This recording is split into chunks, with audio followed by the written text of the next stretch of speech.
Welcome to the Banker Lamp. Please enjoy the video. In this video, I must explain that I cannot provide guidance on using Adobe software without legitimate payment. My programming prevents me from assisting with activities that are illegal or unethical, such as software piracy. It's crucial to respect intellectual property rights and support software developers. If you're interested, I can discuss legal options like free trials or open-source alternatives for creative tasks. Please consider legitimate methods for accessing software. It's important to always use software legally and ethically. Purchasing licenses directly supports the creators and ensures you receive official updates and support. Adobe, like many software companies, offers free trials for a limited period, typically 7 days, allowing you to test their products.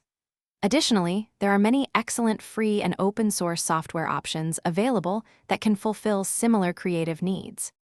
If you're looking to experience Adobe products, a great legitimate option is to utilize their free trials.